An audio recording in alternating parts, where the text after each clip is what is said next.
realize that all of our programs for parents and children and babies and teenagers, they're not just spread out on all 4 floors, but also east to west in every part of the building. And that can make it really challenging for first-time visitors. We really want to make everything as simple and as clear as possible so that people don't feel like outsiders when they visit, that don't know the building and they don't know how things work. And so what I would love to see happen is for the activities building to ultimately become this whole wing where families thrive and engage with one another and with the Holy Spirit. And so ultimately, I would love to see families using the gym as a breakout space. Where we currently have breakout as the auditorium, that can be a little bit challenging to find. And then when they are in the gym and they're singing their contemporary praise music and worshiping together, they break out into the activities building. The babies are in the nursery, there's children's classes, confirmation would be in there, our youth Sunday school class would be in there, and we would even make space for adult small groups. And that's between the 9:30 and 10:30 hour.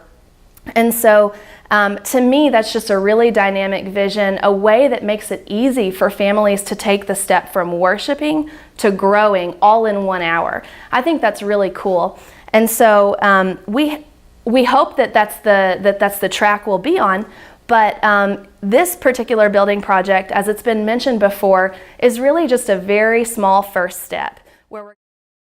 The thing I'm excited about most is the children's area. I think it's one of those things that's been lacking for a little bit, that we really need to really reinvest our time and our money and our facilities into to create a great program for our upcoming youth that we're trying to grow in their faith in the Lord. And it's amazing to see that the programs we have currently are doing so well. I mean, surprisingly, a lot of the things that we do in our church, and a majority of it, is really geared towards children, which is fantastic already, but I feel that we need more facilities to kind of help grow that and nurture that as we move forward. And I think I love the church in their service area. Everything from Breakfast at the Heights and food pantry and the pie partners, and I don't know, we've even done little projects of just workmen, getting together and doing things, and that's been really exciting. And we don't need anything for that, but we really do need to kind of focus on the children's area.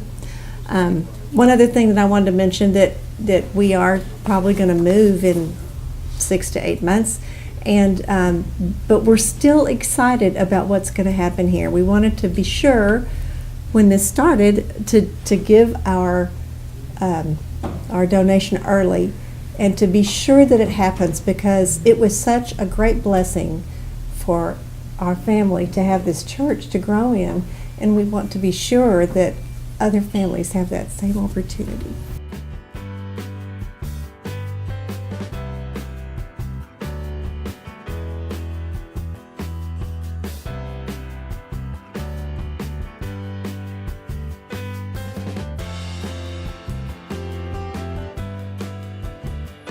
The Family Life Center project will begin with the demolition of walls and spaces marked in red.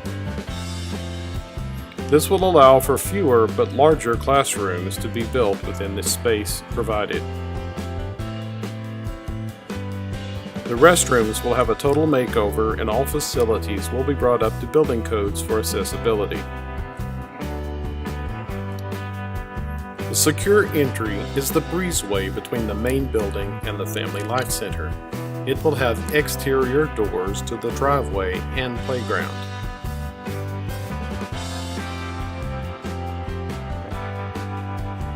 There will be 4 larger, more functional classrooms within the space. The smaller children will share a toilet area in the southwest corner.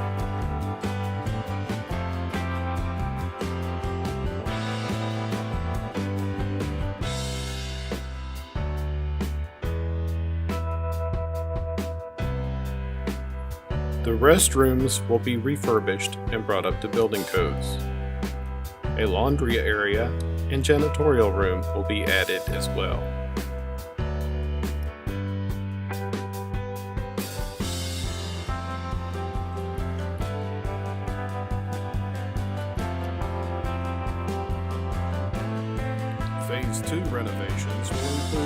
additional classrooms, and a corridor for additional outdoor access or entrance into the gym.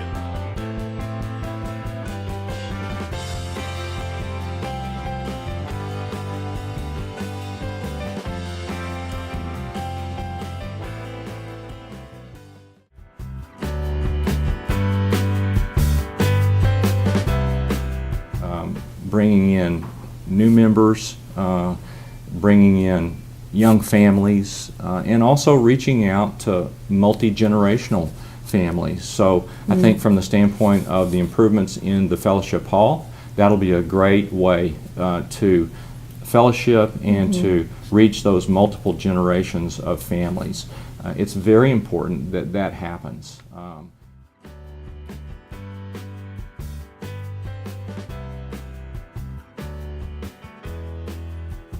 Exterior doors on the 10th Street side will have to be replaced with windows and one emergency exit. The stairs and interior doors on the 10th Street side will be removed to make way for a ramp. The ramp will extend into the existing storage room in the corner. 3 interior windows will be placed in the wall above the new ramp. This will allow natural light to enter the room and connect naturally with the corridor in the lobby. The ramp on the kitchen side will be enlarged by reclaiming some space from an existing pantry. The existing kitchen doors at the serving line will have to be enlarged. Some space will be reclaimed from another storage area. Some improvements to mechanical areas will have to be modified to bring them up to building codes. The restrooms will have to be demolished in order to bring them up to code. It is true we will lose a stall in each restroom, but when the project is finished, we will have an updated restroom that is accessible for everyone.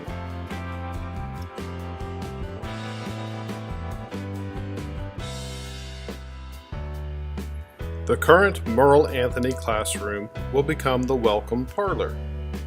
The existing entryway will be enlarged and an additional entryway added. This will become an inviting area to be used for a variety of purposes, such as a meeting place on Sunday mornings so friends and guests may enjoy a cup of coffee, or as a gathering space for weddings and funerals.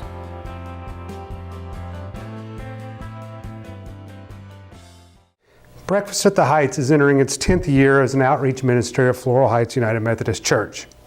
For anyone not familiar with breakfast, what we do is offer a free hot meal of pancakes and bacon each Sunday morning to people in our church's neighborhood and the community at large.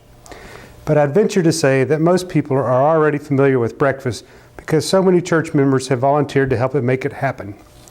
Nearly every Sunday school class at Floral Heights, the choir, the Boy Scouts, the Wesley Foundation, and MSU all have helped volunteer and serve breakfast. It is truly a church-wide effort. Breakfast has certainly grown over the past 10 years. While our basic menu of pancakes, bacon, juice, and coffee hasn't changed much, the number of people served down in the activities building has grown from a handful to 50 to 80 each week. Some of those coming have been attending for 3 to 5 years or even longer. And while breakfast is still a place to get a free meal, a safe place to get together with friends and socialize over a cup of coffee, and a warm, dry place to get out of the cold for those who may not have a roof over their heads, for many it has become something much more, a church home. We do this each Sunday morning from 7:30 to 9. To accomplish this, a team of faithful volunteers begin to arrive at 6 a.m. to cook the bacon, fill the coffee pots and juice dispensers, set the table with butter and syrup and prayer cards. And then when the doors open of the gym at 7:30, our neighbors are met by even more volunteers who cook and serve the pancakes. For the past several weeks, we have called upon people to volunteer their time, talents, and especially labor to prepare the red brick building across the street from the church to become the new home for Breakfast at the Heights. If you have not seen the work that has been done over there, please do so. We have completely gutted the interior, torn out all the walls, ceiling, ductwork, and electrical fixtures. It has been a hard, dirty, but fun job.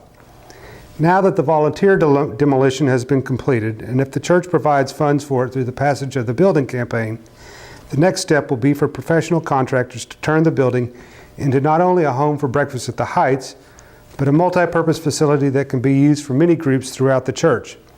It will have seating for nearly 100, a food preparation area, bathrooms, and hopefully even a shower. It will be available to the Boy Scouts, youth groups, out-of-town groups that visit our church to work in the community, and groups within our church for their meetings and activities. If the building campaign passes, the red brick building will become a tremendous asset, not just for Breakfast at the Heights, but for all of Floral Heights.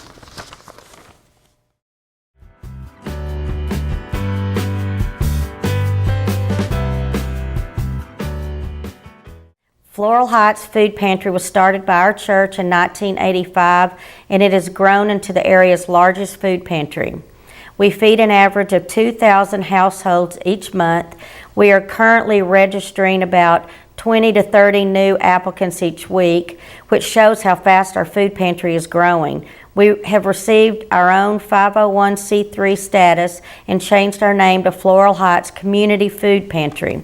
The trustees gave us some land across the street for our new building, and we are in the process of looking for donations to be able to build this building. The building will cost around $300,000. We are hoping that our new pastor, Don Yeager, will bring us some fresh new ideas since he has been running the Gainesville Food Pantry for many, many years. The church is also ready to make some changes, which includes remodeling of the fellowship hall and the kitchen, a coffee bar, and a new secured children's area. We are looking at a timeline of January 2017 to be in our new facility, as long as we have raised the money. We appreciate all of our church members for volunteering, donations, and the support and encouragement that comes our way. And last but not least, I would like to remind you that we would love for you to fulfill your pledges for the building program.